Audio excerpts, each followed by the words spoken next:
Today's guest is Jose Hernandez. He was an electrical engineer who, due taking medicine that he was allergic to, flatlined for 5 minutes. And then he experienced a journey that shattered every belief in science he had ever held dear. Jose, thank you so much for joining me this evening. I really appreciate you giving me some of your time today. Thank you, Jeff. I'm humbled to be on, and so I'm going to jump right into this story. So that's right, I wasn't an engineer, and in fact, I was running some electrical lines. I was up on a bucket truck in South Florida, and it was Wednesday. The next day was Thanksgiving, and we were really backed up, and it was getting late. It was already getting dark, and we were trying to find a way to finish quicker. And we came up with the brilliant idea: we'll keep the bucket truck up, and the driver will maneuver, hopefully, without any incident from pole to pole. But he kind of bumped into a tree, hit the side of the truck, and I hit the bucket, and I broke all the ribs on my right side, and that started my journey. Now, before I get into my journey, I will tell you that I was an atheist. Okay. I was very science-minded, so I was very into math and very into science. And then at home, my mother was a Catholic. She's French. And my father was half indigenous, so his philosophy was very different. One is telling me, go find God in the church. The other one says, look out the door, look out the window. God is everywhere. So I didn't want to actually pick one or the other. And then science became a good alternative. So I really followed that route. And anyway, I wind up having to go to the hospital, and I had the ribs broken, and they gave me this medication. So it was a painkiller with a combination of anti-inflammatory. And the anti-inflammatory was just ibuprofen. So I took the pill, and it was getting very difficult to breathe. So I went home. They sent me home. I called them up. I said, hey, guys, I'm having a hard time breathing. And then, of course, they said to me, you know what, Jose, you're all taped up. Your ribs are broken. You can't take a deep breath. So it's okay. So I said, okay. I continued to take that. And my breathing just began to get worse and worse and worse. It didn't happen all of a sudden. It took a while. So I got past Thanksgiving. It was a crazy year because it was the year 2000, and they expected all this insanity with the internet and everything, and with the Y2K thing. And I was kind of like aware of that, but I was having so much difficulty that I wasn't really focused on any of that. I got past that new year, and wound up going to the hospital in the beginning of January. And never forget this is, because I tell people, it's kind of weird because you never think of this day being the day you're going to die. Yeah. But I get to the hospital. It's kind of late, 11 at night. I told my wife and my son, you know what? You guys go home. I'm going to be okay. It's not a big deal. It's probably the broken ribs and whatever. So they went home. I stayed in the hospital, and the nurse comes in after they screened me and stuff, and they said, okay, you're going to stay. But she says, here's this little button, of course, and if you have any difficulty, call us. And they started an IV drip and all those things. And I waited for about 45 minutes sitting in the bed. And all that time I'm thinking, man, I really should push this button. I really should push this button. But I got to say, I grew up in the Bronx. My mindset was, I got to tough this out. This is nothing. I'm going to be okay. You're overthinking it. It's nothing. You'll be fine. Anyway, I got to the point where I couldn't wait any longer, and I did push the button. And this was the beginning of the journey. I pushed the button. It took about a minute for the nurse to get there. And that was one of the longest minutes of my life. And when she finally got there, she just opened the door. She looked at me, and she just hit that cold blue on the wall. And it didn't register in my head. I'm thinking, the next thing I know, all these people are running in this room. So you got a crash team coming in. And I'm going to tell you what I felt as this process was happening. So I'm holding onto this sheet, trying to keep myself covered. And the first thing I feel is shame as they just pull this off of me. I'm a guy. I'm supposed to be strong. I can't have no strength to hold on to this thing. They just peeled it right off of me like nothing. They put this board underneath me and then they laid me down and they started stripping me. And I was like, oh my gosh, I felt really embarrassed because I couldn't do anything. The next thing I know, I mean, in my head, I'm thinking I'm going to be okay. This is nothing. So, just fine. The next thing I know, I started thinking, what if something does happen? 2:00 in the morning, everybody's at home. Nobody's going to get here in time. So if something happens, I'm going to be alone. So that began to create a sense of fear within me. Now I couldn't breathe. So when we take a deep breath, think of that as breathing, but half of that's only half. The other half is letting all that go. I couldn't let go of that air and I couldn't get any air in. So it was like, and I was beginning to get a little nervous saying, wow, this might be more serious than I think. Now they're putting more other IVs on me. They're giving me steroids. They're giving me all these things, trying to get my lungs open. And I started thinking, about my family being away. I'll never see them. If something happens to me, I'm not going to see them again. And it created a tremendous knot in my chest. Now, if you could imagine you can't breathe, now I got this emotional knot that is so intense. It overshadowed the difficulty I had breathing, how intense that was. And then I felt like I was falling and falling and falling. It was like a free fall. And it was so emotional to think that I would never see anyone that I love again. Now, being an electrical engineer, I'm thinking if something does happen to me, I'm going to be like a light bulb and somebody's just going to pull a switch and I'm just going to shut off and that's it. I'm going to turn to nothing and disappear. Well, I had that emotional sense of not seeing my family. Then I started thinking, you know what? What if there is a God? What if God is real? And I started thinking to myself, well, I have nothing to lose if I call on God, and I ask him to intervene. And if he's real, then wow. So I did. I guess I was kind of negotiating with God. I said, look, if you intervene and you stop this from happening, I'm going to be a different man. I'll change as a person. I'll be a lot better person. And felt like an eternity, but maybe it was 30 seconds, a minute that passed and nothing happened. The only thing that happened was that my heart, because I couldn't get any oxygen in my body, started to get very irregular, and it sounded like a horse galloping in my chest, boom, boom, boom, and then getting very regular. And I began to get very scared, literally panicked. And I will say I never felt fear like that in my life. And I've been in a lot of scary situations. And I had this sense that I wanted to hold somebody's hand. I was in my head thinking, oh, I wish a nurse would hold my hand. Now you can't speak. I couldn't speak, but I could have held somebody's hand.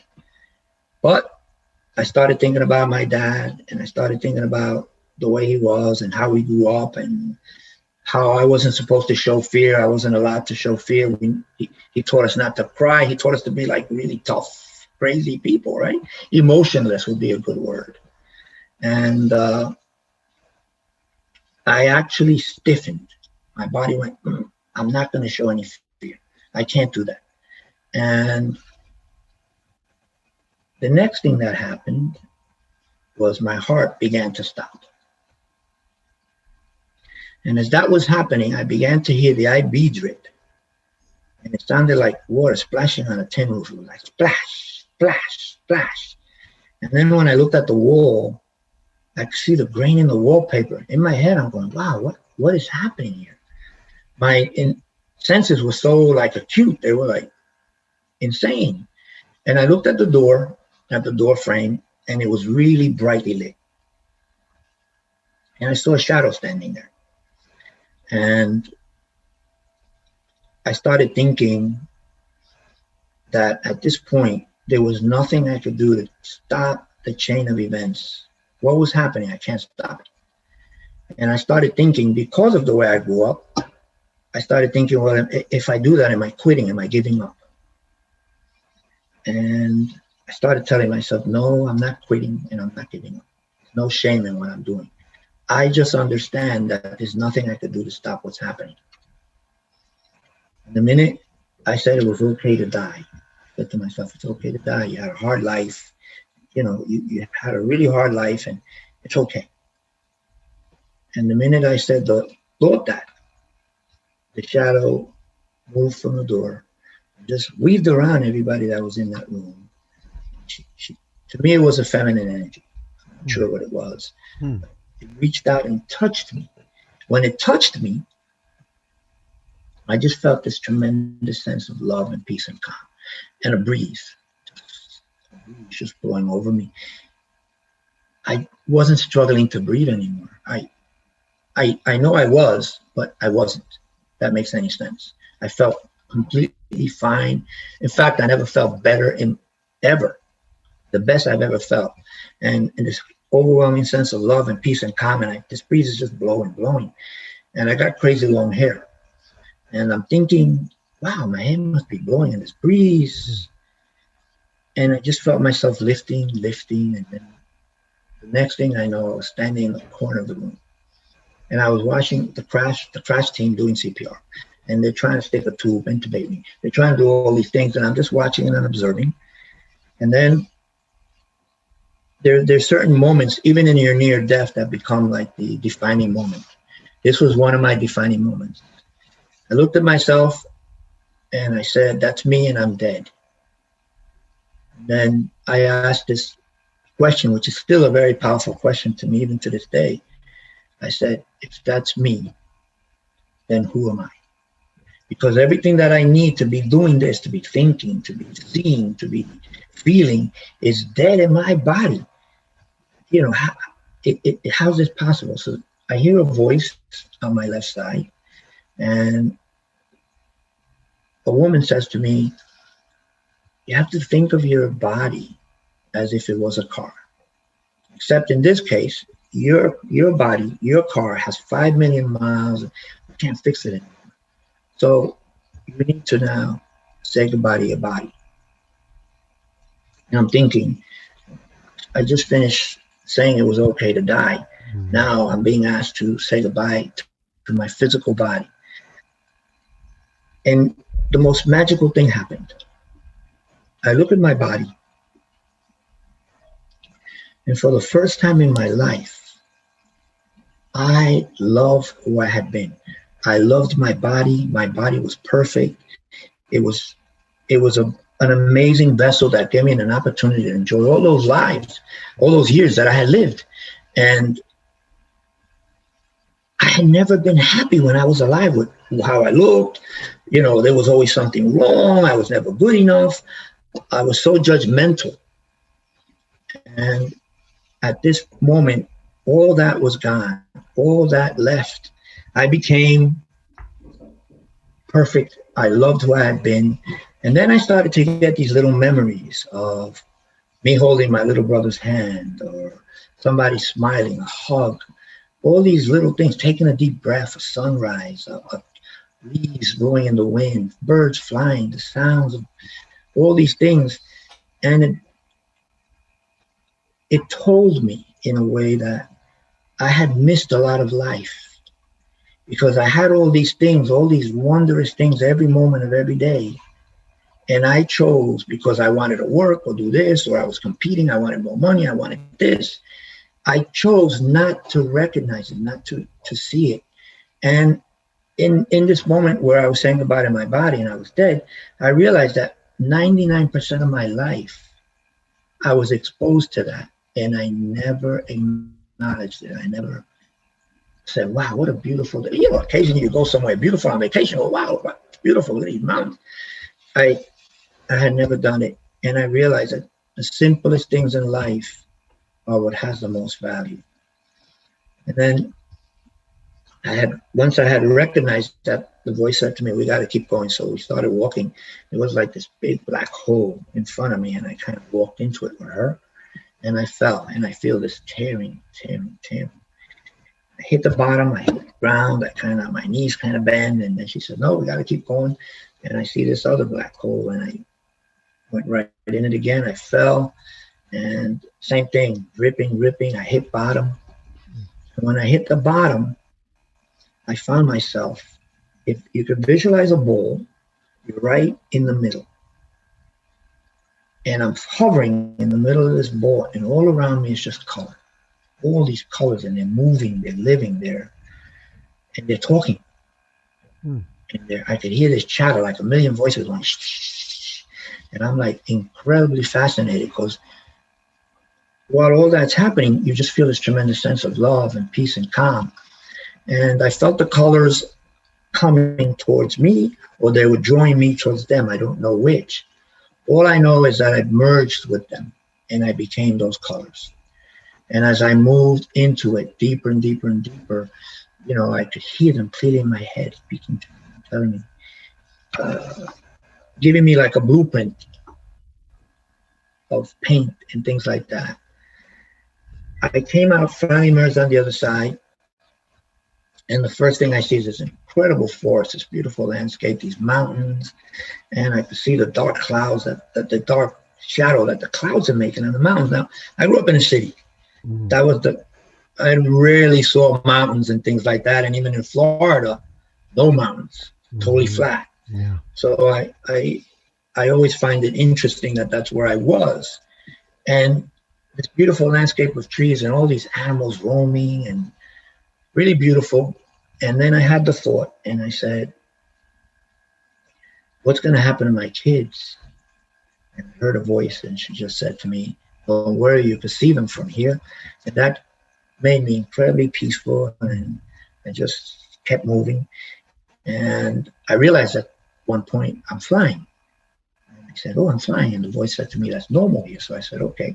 Kept on flying, and I noticed that if I got near a tree, I became that tree, and I could feel that tree. I could feel it drawing from the ground, you know, drinking, consuming fluid. If I got near the air, when I reached out, I became there. I saw a bird, I became that bird. I was becoming all these things. And I finally got high enough that I was getting over this mountain, and the top was just snow cap. It was really beautiful. And I looked over it, and I could see in the horizon, the sun was to my right. To my left was a cove and a beach. And as I looked at the sun, I don't know if it was rising or setting, but I could see the flares coming out of it. So it's almost as if I was looking through a telescope. Anyway, I focused my attention to the left and the beach, and it was like a horseshoe shape, and I could see a man holding 6 children on his right hand and 1 on his left. They were knee deep in the water.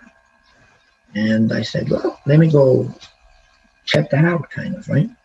So I head down, and I get about 10 or 15 feet away from this person, and when he turned around, it was my dad. And thoughts in my head were, oh my gosh, I'm going to be able to tell my dad what I couldn't tell him when he was alive. When my father was living, he and I were always bumping heads. He used to drink, and it's abusive. And I was always trying to protect my mom, and so we never really got along. And he had this real strange way of thinking what a man is. So we wouldn't hug. I don't recall him in life saying, I love you, and I don't recall saying it to him either. Yeah. So I'm thinking, here's redemption for me. I'm going to be able to tell my dad all these things that I never could say in life. And so we just look at each other, and we're not speaking. I could hear him in my head. I know he could hear me in his head. So I thought, this is my opportunity to forgive him and for him to forgive me.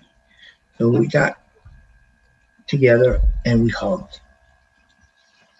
What happened when we hugged was that I became my dad for that instant. And in I could think, I could feel him, everything he thought. I knew everything he thought all of a sudden. And when I was growing up, I never thought my father cared about me. I never thought he loved me. You know, I just never did, because we never talked about it. And here I'm having this moment where my father is communicating with me, and I could feel that he loved me. I could feel that he was proud of me. I could feel all these things, and I wondered even there, why did we never talk about it? And I knew I loved him. And You know, it was very difficult for me because when my father died, I disconnected him from life support. So I felt somewhat responsible for his death. I know that's crazy, but it's how I felt anyway. And let go. And he looked at me and he said, "Jose, you have to go back." And I said, "No, I don't want to go back. I really like it here. I want to stay." He said, "No, you got to go back." And then I felt like a tug here, but it's really pulling me from my back. And I wound up in my body. I opened my eyes, and I must have done it very suddenly because the doctor that was doing CPR, she just pulled back. And then I was right back with my father again. And we had the same conversation of, "You got to leave." And I'm like, "No, I want to stay." And he looked at me and he finally said, "Look, Jose, let's do a deal." My father was always doing deals. So I said, "Okay, let's do a deal." And he said to me, "Look, when your time comes, I promise I'll be the one to go get you." I just looked at him and I said, "You know what? That sounds like a really good deal." Just all I did was think that, and I could feel that pulling, and boom, it's right back in my body. Now I was able to breathe. I had a machine breathing for me. Feeling miserable, feeling pain, feeling all these things. I had all these machines hooked up on me, and my first thought was that real? And then if that was real, then what happened that I'm here? Did I just get kicked out of heaven? That's my thinking was, wow, did I just get kicked out of this amazing space? That space was so incredible. And I had an experience that I began to think that, no, that wasn't real. That was just the drugs. It was something that never happened. And I was beginning to panic. And the alarm for my heart monitor goes off. And a woman pops up by the door. She's got this really beautiful, soft curls, gray and white hair. And I looked at her, and the only thought that went in my head was, wow, she would make a perfect grandmother in a movie show. And she looked at me and she asked me if I wanted to take communion. In my head, I'm thinking, my gosh, I haven't been in a church in over 30 years. And I can't take communion, but my head was nodding yes. She came in the room and she had her hand like this.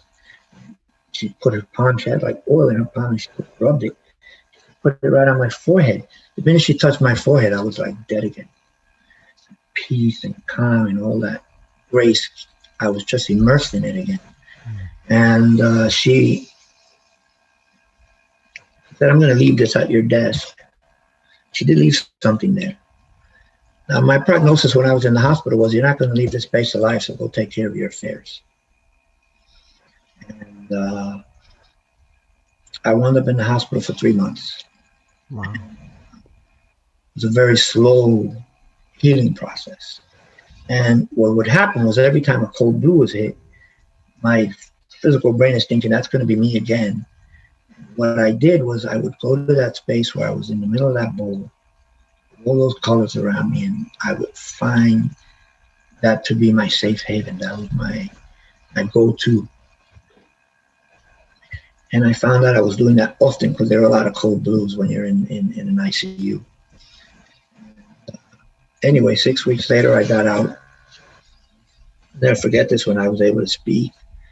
I said to my cardiologist, I said, "You know what? I think I went somewhere." That was it. He looked at me. Nope. It was a chemical reaction in your brain. You realize your brain is still alive for 2 minutes after your heart stops. And then you have all this DMT. You have all these drugs that they were giving you. I'm like, oh my gosh. Then it wasn't real. Wasn't real. I left the hospital and I really struggled because I had lost about 30 pounds. And it was very difficult just to walk from my bed to a sofa. And I started this long healing journey. But even at home, I just kept escaping to those colors whenever I felt really bad. Anyway, it took about 6 months before I got back on my feet. I started thinking about that lady that came to the door, and I wanted to thank her. So I went everywhere, every church, every synagogue, everywhere where I lived. And ultimately the answer was no, she's not here. So I finally went to the last place that I could go, and they introduced me to the lady that actually goes out, and she was totally different, a younger person. Then the priest looked at me and he said, you know, Jose, you also have to realize that at 2 o'clock in the morning, nobody's going to be there to do that. Mm. You know, not going to happen. And then it just dawned on me. So I believe now that she was an angel that intervened. When I'm dying, it's kind of crazy. I'm an atheist. I had the experience. Now I feel something very spiritual. Now I'm thinking maybe this woman was even an angel. So it's really my frame, my mind, the frame of my mind was completely changed in those few minutes of my death. And everything I believed had just been completely dismantled. Now I had to find a way to embrace this experience. So I went to a lot of psychiatrists. I went to 5 in 4 years, and I was trying to find a magic pill that they could give me that would make me be who I was before my experience. Mm. Now I was really blessed that none of them medicated me. Yeah. None of them. And I was really lucky to meet one in the middle, the third one, who finally sat me down on the sofa, and she sat next to me, and she did what I needed to have done in that hospital. She took my hand. She held my hand, and for the first time, I was able to say why I was even there to see her. You know, I had this experience. I went somewhere. I met my dad. Am I crazy? And she was very compassionate. And that moment she held my hand made me feel that contact. And it made me realize when I was dying, when I thought I was being a real tough guy, really brave, but a coward I was actually being. That was so soothing. So, I don't know, it just made me feel so human. And I learned that it was okay to cry. And like, I weep often now, and I find it very relieving. Often when I tell the story, it brings me to tears, because meeting my dad and being able to have that moment of forgiveness, because it wasn't about me forgiving him or him forgiving me. It ultimately became about me forgiving myself. Mm. It really still touches my heart deeply. And anyway, they were able to, I left the hospital. I was addicted to quite a few medications. They were able to really help me get off of that. I finally met the last psychologist, and this woman had been one of the pioneers that started IANDS in the early 80s, 82, 81, something like that. And she looked at me and she said, what happened to you is very common. And it was the first time I heard the expression NDE, near-death experience, and all these things. So she actually took me to a chapter one time, and I went with her, and I experienced other people that had the experience. And then I felt like maybe I'm not crazy, maybe I'm not so alone, because it's hard to describe this, but your own family thinks you're crazy. My wife became my ex-wife. My children to this day, they're grown up, they'll still say to me, where's the old Joe? And I'm thinking, you know what, guys, I think I'm better now. I'm spiritual, but they're still looking for that person that you were. And I think it's hard for them too. They're going through a transition, same as you. Anyway, I got divorced. And I started painting in 2003. And funny thing is, I'd never painted in my life, so I didn't know where to start. I just would think about that moment I was in that space, and I could still see that blueprint, that recipe that they gave me for how to paint, how I had to do this. And the recipe was that I had to start with a black canvas. The black canvas represented creation, and I had to keep that very, very clearly in my head. And it was telling me, in that blackness, in that emptiness, what we consider to be emptiness, all the ingredients exist to make life. All the life we know came from that darkness. And I was like, oh. And then it's easy for me to reference that now, because all I have to do is look up in the sky at night. And in that darkness were all the ingredients to make all those stars, all these planets, everything that's out there, all this life. And I understood it when I had that moment to sit out and just look at the sky and say, yeah, that's what it is. Then I started painting in layers, and the layers represent our lives. So when I'm 5, I'm different than when I'm 10. When I'm 10, I'm not the same person that when I'm 15, 20, 25. I keep changing. And in a very strange way, from my perspective, we live many lives. We keep adapting our lives to fit something new, or, well, I'm going to try this now, and then my life shifts. And so it's done in a way that it's made for you to understand that it's like all these covers, all these things that we put to protect ourselves. You know, to me, they're like blankets that we wear, and we keep getting heavier and heavier with these blankets. Before we know it, things that happened to us no longer did. They're so buried deeply in somewhere that they're no longer even a part of my life, even though they have packed me from a very subconscious way. In a conscious way, they don't exist. And anyway, so the art is engineered to represent that. And we started to work with a lot of rehab and drug centers in South Florida.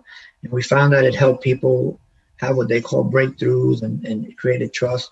And so we started to use that as a healing modality, and that's where we are with the art. So that kind of was my experience, Jeff. Mm-hmm. I'm still learning from it. Mm-hmm. You know, dying is a very difficult transition. Some of us die suddenly.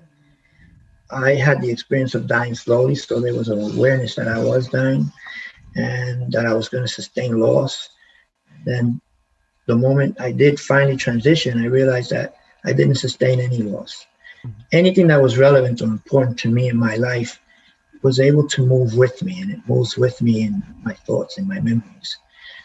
So I could take that to the other side.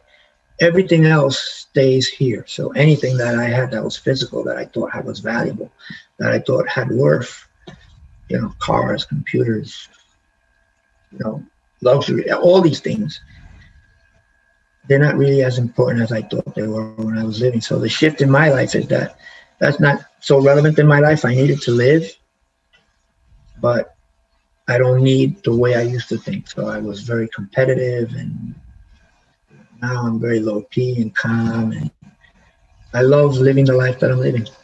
When you were there in that bowl-spaced area with colors around you, did you feel like you lost all sense of yourself here on Earth? Like Jose Hernandez doesn't even exist anymore. That was a guy I was before, but I'm somebody else, somebody more. When I was there, my experience was that a part of me did die on that bed. And I call it the preservation of the self. Part of me was still me. That's why I could remember my kids and all these things. And I can't take them with me. I can't hold them anymore and things like that from a physical perspective. But I could hang on to them and still have them within me in that space. So when I was changing, when I became the color and all these things, it really cemented the concept of oneness to me. So I lost the identity of being physically in this body and being distinct from everything else. And it was replaced by a sense of, I am everything, and I could become anything here. If I get near it, I touch it, I am that. And it speaks to that sense of oneness. And I always wonder, if I had been dead for 10 minutes, how much deeper would I have gone on this journey? You know, and I think you reach the point where you can't come back. Yeah. So I find that really interesting and compelling, but those are my thoughts. I kept a part of me, but a part of me that was only about love, compassion, caring, moments that were of joy. I couldn't So when I was being ripped apart, when I was falling, when I hit the bottom, what I was told was you have to get rid of all your fears, all your painful events, all these things that happened in your life that were negative, because you can only move on as in your pure state. So I could only move into the spirit world as spirit. You have to become whole. Since you have a background of being an electrical engineer and you understand electricity probably a lot better than most of us, have you thought over time, well, what are we? Are we energy or even not energy? What is consciousness? What are your thoughts about all that? I'm going to tell you that in a very scientific way.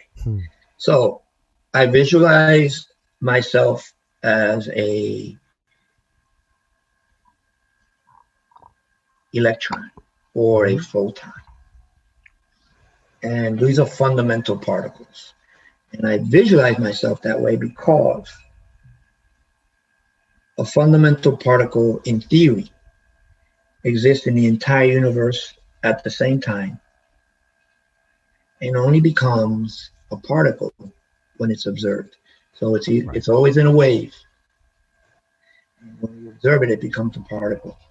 And that's how I feel. I feel that in this world where I'm being observed, I become this physical thing. But when we're in that world of spirit, we are a wave that encompasses not only this universe, any other universe that exists, because I think we're in a multiverse type of environment. And even that isn't an infinite, state. So yeah, that's the way I perceive myself, more of a fundamental particle. And when we die, I believe we fall into ourselves and we become smaller and smaller and smaller, and everything just gets so much more gigantic. And I think we ultimately wind up in our core, which is our heart. I had to let go of this physical brain because it works based on the rules of what we know in this world. My heart is from the source. It taps into the source. So if you look at this painting behind me, that painting is called Strand. That's that cord that holds me to spirit and creator.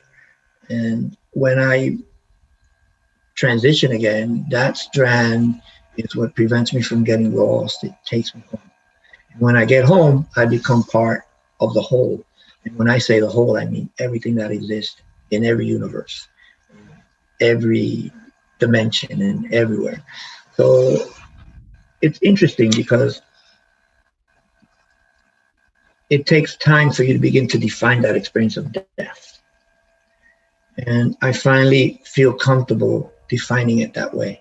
So that's why, to me, and this is just me, that other space is so filled with love and so filled with peace and calm, because energy that's from here. Thoughts are not integrated into it. I can't create fear. I can't create none of the things that we create here, and so I think, and it speaks to our eternity, right? Because we are a form of energy, we're a frequency. In that form, I am that, and I could become anything. So it speaks about limitless potential. As a human being, even today, even in this physical body, I believe we all have limitless potential. And we're always moving from each second to the next, or microsecond, or however you want to look at it, minute to minute, day to day. Each second in our lives, we have an opportunity to pivot. And we pivot by maybe a thought or a feeling. And maybe, I thought I wanted to be an engineer, but I don't know if I'm too happy there. Maybe I want to try something else. Make these decisions, and we begin to move in a different direction in our lives. And I think that's our creative energy that allows us to do that. Can you clear this up for me? When you were first dying, the being was like a shadow, and you felt like it was a female energy. And then at the point when you left your body and the being or entity started conversing with you, it was a female voice. And then this being took you, you were going through holes and falling down and stuff. Is that same being, do you think, the same one that you saw later that you thought was an angel? You know, Jeff, that's a really good question. And I've been asked a lot of questions, but that's the first time I've been asked that. Oh. In my heart, I believe she was. Because if she didn't intervene when she did the second time, then what was the sense of reviving me and having my father tell me to go back? So yeah, I do believe that. And she represented herself in a way that I could easily embrace her as a grandmother figure, as somebody very fragile herself. Mm-hmm. And it made it easy to say yes. Even though I wasn't thinking of saying yes, my head was just saying, okay. So I owe her a lot. Mm-hmm. So today I believe in angels. Mm-hmm. And I believe that we play those roles also. We're all angels to a certain degree. Mm-hmm. I might say something to someone out here listening that might say, wow, that's really important to me, and it could change your life. And it happens often. And then 3 or 4 years down the road, somebody will say, hey, you remember when you said this to me? And I'm like, well, not really. But to them, that was a galvanizing moment and a life-changing crossroad. And we do that all the time, and we're just not aware of it. So we all play the role of that angel in a way. I believe in 2 forms of angels. So we're all an angel embodied. And I believe that they have the angels that are of spirit. Mm-hmm. You know, in my dad's culture, we would call them, you know, those that know, or spirit helpers. You know, in Catholic world, we would call them angels. So it's interesting, but that's a really, really cool question, because I never thought about it till now. Oh. My answer would be yes. Okay, thank you. I'm not really clear on what compelled you to become a painter. I thought you had said that, from what I heard, it sounded like somebody told you to become a painter. Is that correct or not? And if not, what did compel you to start painting? Well, it depends what you believe. So if I'm in this bowl of color and I get immersed in the color and I become the color and I'm hearing them talking to me, those were the architects of my desire to paint. So I come back, I got like a recipe, you know, you have to paint like this. You got to start with a black canvas. You got to do this. I had to add the 4 forces or the 4 energies into it. So there's fire, there's air, there's water, there's earth. I had to add all these things. So it gave me all these ingredients. Now you come back, you can't paint. You don't know how. Mm-hmm. So it took me 3 years to kind of say, look, I need to find a way to reproduce what I saw. And here's the mindset. Mindset was very simple. I said to myself, if that healed me, then it could heal others. And I am convinced that my healing came from that space. And what I'm speaking to is the frequency of color. It's an energy. When I look at a painting, when I look at these things, they're not a thing. You're a living aspect. They're just as alive as I am. The only difference is that here, in my physicality, I do not have the equipment that I had when I was dead to feel their presence, to feel their heart.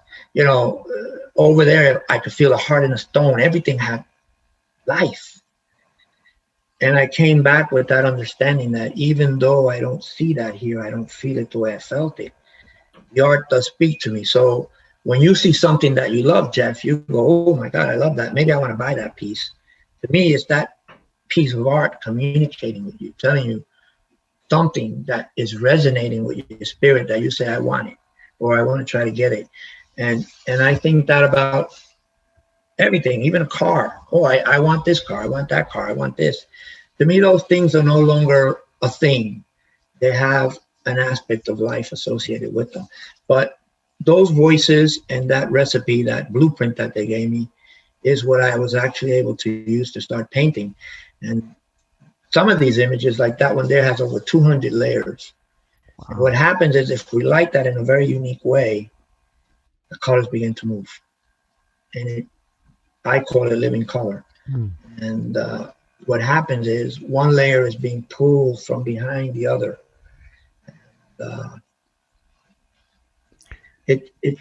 It's reminding me of what I saw when I was there. Now I will say this: Mm-hmm. I don't think that I can ever reproduce what I saw. Yeah. But I'm getting a little bit closer and a little bit closer to that. To me, that's sacred. Not only my art, music, all the things that we're able to do, a lot of that is sacred. And why do I say that? One reason is that whatever we bring to this world stays in this world. We can't take it back with us. Whatever we do in this world stays in this world. So that's why I say we're creators. Mm-hmm. The thing of creation in terms of procreating, making sure that we continue as a people, right? And animals continue as an animal. But we create everything around us. Even right now, everything that we're using to have this conversation was created. And I find that to be an incredible grace that we have as human beings. So that's where the art came from. The fact that it impacts people very tremendously, it changes lives. I mean, I've worked with over 1,000 people one-on-one with the art. I have seen dramatic changes on people that are seriously addicted, people that have been really seriously abused, people that have had it really hard.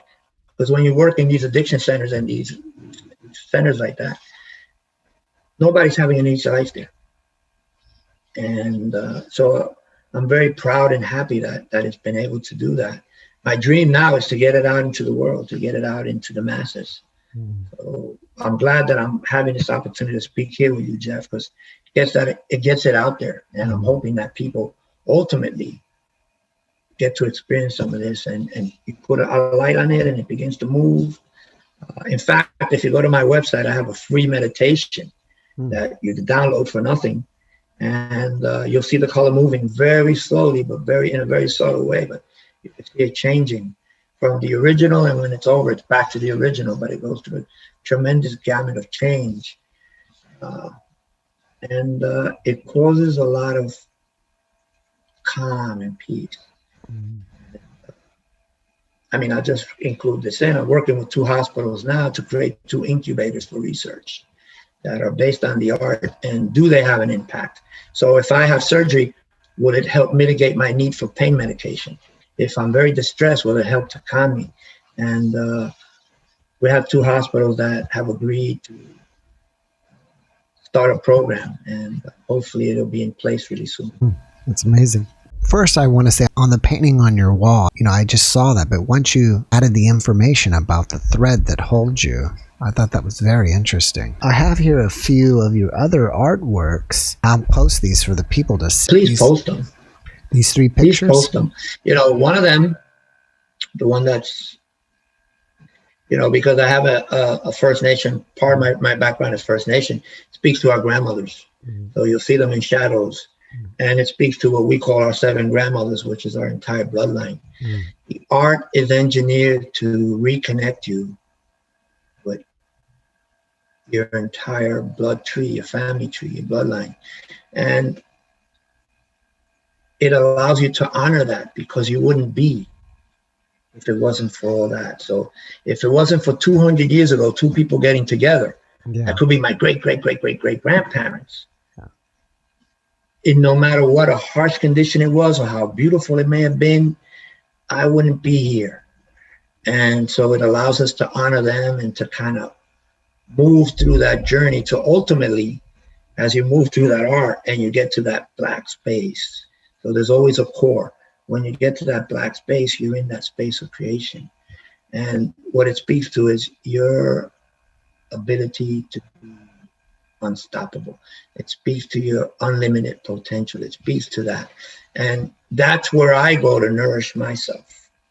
So I use the art to help empower me. I use it to help understand that what I am as a human. Yes, I will make mistakes. I will make more mistakes. The near-death experience doesn't make me perfect as a physical being, but I know as a spiritual being I am. And if I could keep tapping into those resources, then I could become a lot better person than I am now or I was before. And that's kind of where I'm heading. And I think the art helps me to make that happen. And, I've had a lot of anecdotal, explanations or experiences that people share with me. And, something so simple like that could change a life. And as we say, in a good way. And that's the goal. All right, you have something that you have going on now called immersion, I believe. Can you tell us about that? Well, inner immersion is a process or practice that I developed to work with the addiction centers and things like that.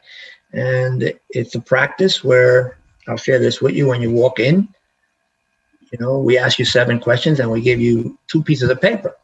So on this one, you're going to write your answers, and then you're going to turn it around, and I'll give you 2 minutes to draw with a box of crayons. We go through a breath work, we do a healing, we do all these things, art-based practice we do.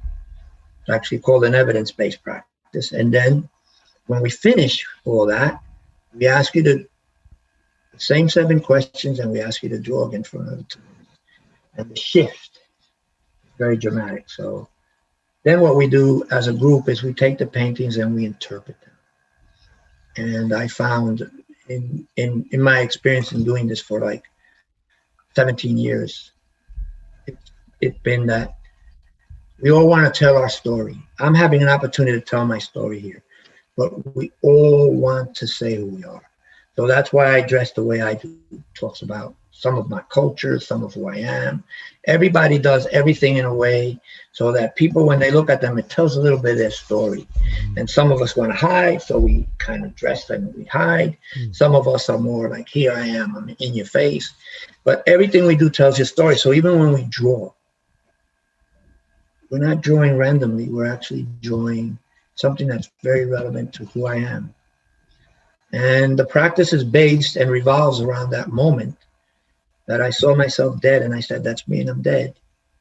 But if that's me, then who am I? And the focus is, I'm not this. I'm somewhere here. I'm a lot more than this. So who am I? And it's a quest or a journey in itself within that 2 or 3 hour practice of trying to find the real you. Not Jose that's in this body that is in a way trapped here in it. And I use that term loosely because I love being in this body. It's a tremendous experience. My near-death experience made me love life so much more because it showed me this is the finite time for me. In my spirit form, I am eternal. And it speaks to all those things, and it helps you to forgive yourself. So when I met my dad and I had that moment where I said, where I became him and I understood he loved me. And I was thinking for him, saying, no, he doesn't love me. And it made me forgive myself. And I think that's the journey of life. To me, life became very simple. If I forgive myself and I love who I am, and I believe that I can do things that I can never imagine, like painting, never thought I could do it, then there's a truth in I have unlimited potential. And if I could love myself, then it's easy for me to love others. If I could forgive me, then I could forgive you. If I could make peace within me, then I could make peace within out here. So I believe it starts in the same place. It starts in your heart always. And if you can focus in on that, hone in on it, we all have it, then it begins to consume us and spread. I think it's a simple solution and a simple answer to life. I hope I answered your question. Yeah. You also have a book that's called Ethereal. Can you tell us about your book and how to get it? Yeah, the book, if you go to my website, you could find out about it. There are only 60 copies. It's a handmade book. Everything is handmade. Paper comes from Germany. It's a special watercolor paper. It's done in the old way, the old school way. So It's bound by hand. Everything's done by hand. The cover is made of linen. It's a beautiful piece with 12 pieces of real art in it. And it's signed by me. My wife made some haiku poems, and the haiku, and there's some poems in there from her. And then I was blessed to do this with a man that is the premier fine book maker in Canada. And I will share this. He's in his 90s. He's concerned about his own transition. When he found out about me and that I had the death experience, he wanted to explore it further himself. So it's really my journey in the afterworld is really part of what it's called, even though it's ethereal. These are 12 pieces that are very dreamy, that are more about spirit to me. So that's why it's called Ethereal. Beautiful book. Since you are a painter, do you sell your artwork? I do. I do. If you go to my website, you can see a body in my work. I have several other bodies that I haven't put out yet, but they will be out soon. They're limited series. I paint on watercolor paper, on glass, on metal, and on metallic paper. And each one has a different flavor, a different feel. I will explain to you why I like the glossy finishes, because when I look into it, I could see myself. And it speaks to that aspect of, that's probably the real me. This is me in my body. That's a spiritual me that could be immersed in that world that is infinite there. And so those are the four mediums that I work with. But, and when you go in the website, you could pick what you like. My dream eventually is to get this all out into the masses. I use them for meditations, and that's really when I started to paint. You can imagine somebody totally sick still, 3 or 4 years after the experience. I was still very, I'm going to use the word messed up, but I don't mean that in a negative way. Physically, I was really incapable of doing a lot of things that I was able to do before. And I was able to capture something of that space that I had been in and bring it back here. And it's been a beautiful journey for me. The engineer died on that bed. The old Joe died in that bed. What is here is what came back. And we come back very different than we leave. Yeah, I would definitely say so. Yeah, you can find my art on the website, and I go and explore. They have some beautiful pieces, and I'll always let people know where they could get the lighting that I use, and where they could get it from Amazon and stuff like that. So it's just an amazing thing. And if you have a little sacred space or a sanctuary space or anything that you feel is really important to you, if you could put one of these, even if it's a small image, it has tremendous capacity to work with you. You could use it for your reference point for meditation. You could use it just as a place where you might want to burn a candle. And, to me, there's a lot of potential in it in terms of what it can do. And a lot of that depends on my belief. And I've heard from enough people to feel that, yeah, it does actually have an impact on people.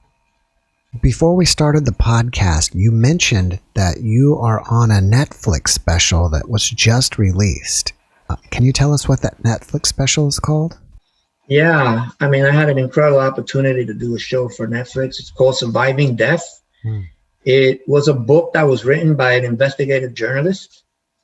And she wanted to explore this world and see if there was something actually to this. And she had written a bestseller, incredibly enough, on UFOs.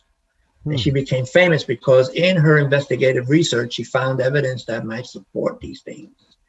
And so in this realm, in the world of it wasn't only about NDEs. It's about psychics, about reincarnation. It's a docu-series that's six episodes, and each one deals with different subject matter, but they're all of spirit. And I think by the end of the book and the end of her research, it had an impact on her. And so as a journalist, you know that typically they're more neutral. But I think at the end of this book, the impact that it had on her kind of left it kind of like, instead of saying, I leave it up to you to decide, she kind of felt maybe there is something to this. Her name is Leslie Kean, if anybody wants to look it up. Book is Surviving Death. It just started airing on Netflix yesterday. And it's already number 10 show here where I live in British Columbia. And I think it's going to do incredibly well. It was really well done. And you're going to hear a lot of beautiful people speak something that we know. Many of you probably have had your own experiences out there already. It just galvanizes them. It gives us validation. It's our own tribe. You know, when I died and I came back, one of the hardest things I had to do was find people that actually thought that I was sane, that I wasn't crazy, and I couldn't. Now, all my friends that were very science-minded very quickly became non-friends. They just disappeared out of my life. You know, my ex-wife couldn't really handle who I was. I had no interest in engineering anymore. I was a totally different person. You know, so it's nice to find something where you feel kind of at home. I use the word tribe, but you know, whatever your community, whatever you want to call it, it's of like-minded people. So I recommend the show highly. Just started airing. It was beautifully done. The director, the producer, the executive producer from New York City, so my hometown, so we hit it off pretty well. And I had the blessing that she actually flew me to New York City to film part of it. So I got to do all this right before the pandemic, you know, because we finished filming in October, September, and then in March we were all in lockdown. So it closed the border here. So it's been an interesting 9 months, put it that way. Well, you definitely have a lot on your plate between the immersion and your painting, but do you have any other projects that you're working on right now that you want us to know about? Well, I've been really blessed, and I'm working with some people that have kind of taken me in. So I'm like I was actually inducted into an organization called the Association of Transformational Leaders, which is based out of Southern California. They just took me in November, and they've opened up so many doors and so many opportunities for me, not only in the transformational field, but helping me to get my message out.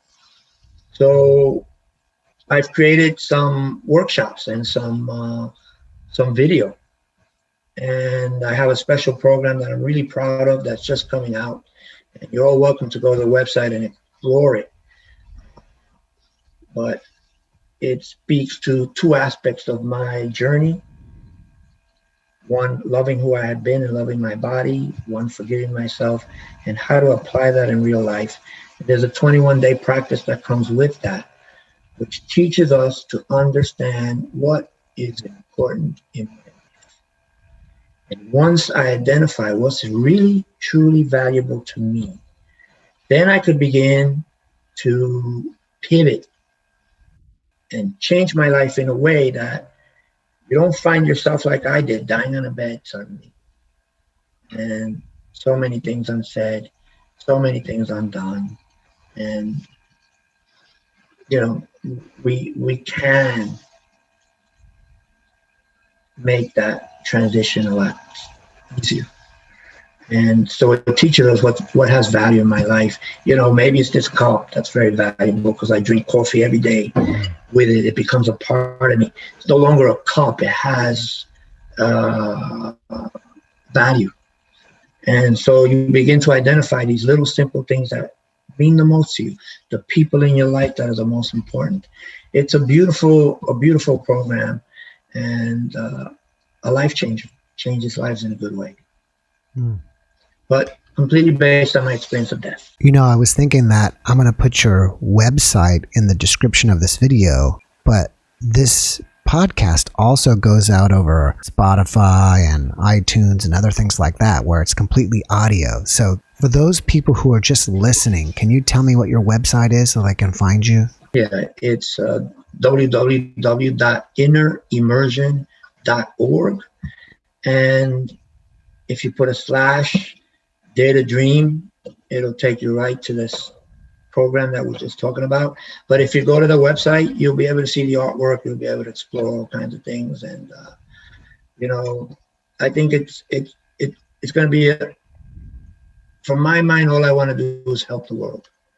And if I could share my experience and take some fear away from someone and give somebody hope and give somebody something to kind of look forward to, even when times look really grim or really tough, then we're doing our job. And then that's why I came back. So yeah, www.innerimmersion.org / Dare to Dream.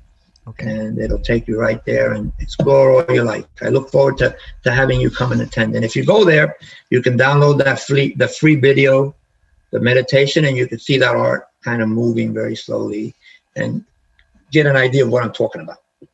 See it. All right. Well, before we wrap it up here, do you have one last message that you can share with us? That's a good question. My last message is this. We're all important. We all bring something to the table. And I want you to honor that and respect that within yourself. And the minute I started to think that way, I started to be a very different human being. And it brought a lot of joy and happiness into my world. And, but always be humble. Always be who you really are. Be humble. And love every moment that's around you. And like I tell everybody, make happy memories. Make good memories. That is the only thing that you're going to take with you. The rest stays here. Make many, many happy memories. Smile, whatever it is. Take that second if you love something. Do it.